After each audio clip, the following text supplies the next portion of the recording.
Hi, I'm Sarvesh Kabra. I belong from Jaipur. I've done my schooling from St. Xavier Senior Secondary School and I got AIR 11th and CA final exams. In 10 plus 2 मेरे पास science था and I cleared IIT and got into BITS Pilani also. BITS Pilani में enter होने के बाद मैं वहाँ पे 15 to 20 days spend भी कर कर आया बट कहीं ना कहीं लगा कि वो कल्चर मेरे लिए नहीं है या वो स्ट्रीम मेरे लिए नहीं है एंड मेरा शायद फुल पोटेंशियल वहाँ पे रियलाइज़ ना हो पाए. Then I entered into commerce. पापा से कंसल्ट किया क्योंकि फैमिली बिजनेस भी था एंड कहीं ना कहीं मेरा इसमें कमर्शियल माइंड थोड़ा ठीक चलता था. तो पापा ने बोला कि सीए ज्वाइन कर लेना चाहिए and should go for CA only. Science से कॉमर्स में एंटर होने का थोड़ा टफ था क्योंकि अकाउंट्स का नॉलेज नहीं था, इतना बिल्कुल भी नहीं था. एंड जब साइंस से कॉमर्स में आए तो नॉर्मल प्राइवेट ट्यूशन्स लेनी पड़ी जिससे अकाउंट्स की नॉलेज मिली एंड सीपीटी वन गो में 164 मार्क्स के साथ क्लियर हो गया था. सीपीटी में 164 लाने के बाद जो थ्रेशोल्ड बताया गया था कि सीपीटी में 150 से ऊपर आए तो there is a fair chance कि आप आईपीसीसी में रैंक स्कोर कर सकते हो. तो ऑप्शन था कि एक ग्रुप दे दूं या दोनों ग्रुप दे दूं but I went for both the groups because कहीं ना कहीं साइंस बैकग्राउंड से था. तो आई थॉट कि मेरे को मेरा फुल पोटेंशियल अब देना पड़ेगा बिकॉज सोसाइटी का प्रेशर कह लो, फैमिली का प्रेशर कह लो कि साइंस से एकदम कॉमर्स में आया तो अब अचीव करके दिखाना था. देन आईपीसीसी में फुल डेडिकेशन एंड हार्डवर्क के साथ मेहनत करी एंड उसमें मेरी रैंक मिस हो गई बिकॉज ऑडिट में मेरे 40 मार्क्स आए थे. सो आईपीसीसी में रैंक मिस हो गया और फाइनल में अब 2.5 years लगे थे रिजल्ट के बाद कि फाइनल के लिए प्रिपेयर करना है.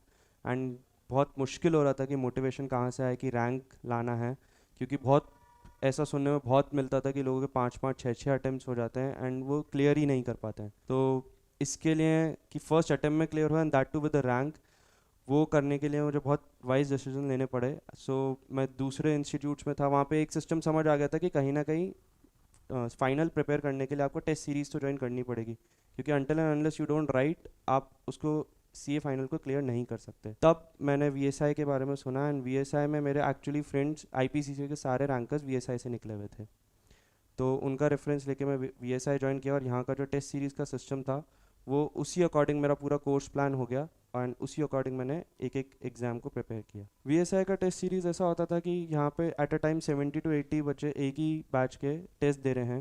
तो कंपटीशन की फीलिंग आती थी बिकॉज आप रैंक 1 आ रही है, रैंक 2 आ रही है, रैंक 5 आ रही है बट आप एक एक नंबर से आपकी रैंक फोर्थ से सिक्स हो जाती थी या सेकंड से थर्ड हो जाती है और थर्ड से फर्स्ट भी हो जाती है, वाइस वर्सा भी पॉसिबल था. यहाँ पे कंपटीशन का बहुत अच्छा फील मिलता था. प्लस आपकी पूरी प्रिपरेशन की गाइडेंस आरसी सर पर्सनली जब पेपर्स बनाते थे तो दिखता था कि पेपर्स एक एक क्वेश्चन में इनका पर्सनल एफर्ट डला हुआ है और उसी को जब हम सॉल्व करते थे एग्जाम में, क्योंकि बहुत बार ऐसा होता था कि करे हुए क्वेश्चन आ चुके हैं पेपर्स में लेकिन फिर भी हम लिख नहीं पा रहे हैं उन्हें.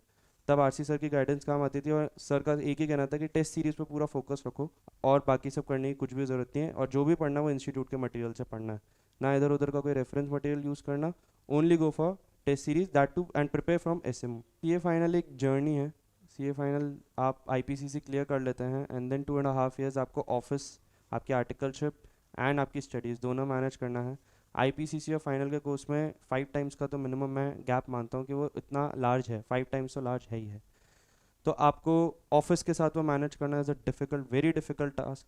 आर्टिकलशिप भी उतनी इंपॉर्टेंट है जितनी पढ़ाई इंपॉर्टेंट है. आर्टिकलशिप का एक practical exposure helps you a lot specially in subjects like audit, law, DT, IDT. इन सब में आपका प्रैक्टिकल नॉलेज काफ़ी जगह काम आता है क्योंकि जब आप बड़े बड़े ऑडिट्स कर कर आते हैं, बड़ी बड़ी कंपनियों की ऑडिट्स करके आते हैं तो आपको प्रैक्टिकली इन सब सिचुएशन से डील करने को मिलता है. देन आपके ऑफिस से जो आपको एक लीव्स मिलती हैं, चाहे वो 4 months की हो चाहे वो 6 months की हो, उसमें आप कैसे प्रिपेयर करते हैं वो बिल्कुल एक डिसिप्लिन प्लान अप्रोच होनी चाहिए क्योंकि आपको अपना पूरा कोर्स प्लान करना होता है. You have 8 subjects to study, तो 8 subjects आप 6 महीने में आपको कितनी बार उन्हें रिवाइज करना है. And if you are planning for a rank, आपको रैंक लेनी तो मिनिमम 5 to 6 times आपको S M, R T Ps, M T Ps इन सबको तो बाय हार्ट करना ही पड़ेगा तभी. And specifically focus on the concept क्योंकि अब इंस्टीट्यूट की अप्रोच थोड़ी सी बदल रही है. अब वो कंसेप्ट्स पे ज़्यादा फोकस करने लग गए हैं. There is a drastic difference between May 19 and November 19 का पेपर. एक बार कंसेप्ट क्लियर हो जाए उसके बाद आप फोकस ऑन प्रैक्टिस.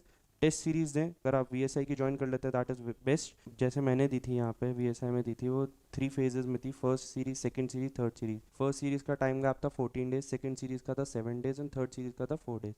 तो विच वॉज परफेक्ट कि मैं 14 days में पहले एक बार अपना कोर्स कर लूँ, फिर 7 days में उसको करूँ, फिर 3 to 4 days में करूँ क्योंकि इंस्टीट्यूट का जब एग्जाम्स होते हैं तो वो एक दिन के गैप में होता है। तो आपका कोर्स एक तरीके से 14, 7 और फिर 4 एंड देन फाइनली आपको 1 डे में प्रिपेयर करना होता है।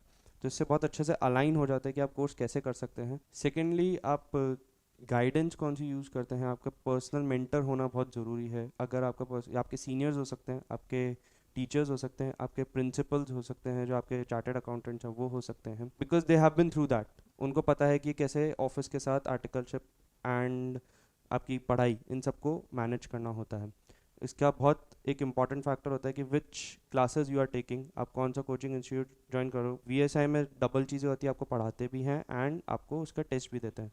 मतलब हर वीकली टेस्ट होता है। आज आपको कंसेप्ट पढ़ा है, उसका नेक्स्ट संडे डेफिनेटली टेस्ट होगा ही होगा। ये थोड़ा आपको डिसिप्लिन रखना पड़ता है कि हाँ, जो हमें पढ़ा है और जो टेस्ट हो रहा है वो देना ही देना है। So for all the coming aspirants जो May 20 या November 20 में अपने एग्ज़ाम्स देने वाले हैं, उनके लिए मेरा बहुत छोटे छोटे से सजेशंस हैं दैट आप लोग अपना टाइम ना वेस्ट करें, इधर उधर ज़्यादा फोकस ना करें।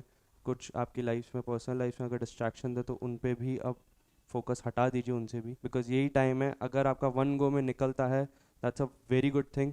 1 गो नहीं तो 2nd गो में तो आपको निकालना ही पड़ेगा, बिकॉज सीए ऐसी चीज़ है कि यहाँ पे अटेम्प्ट काउंट होते हैं आपके, दैट इज़ अ फैक्ट।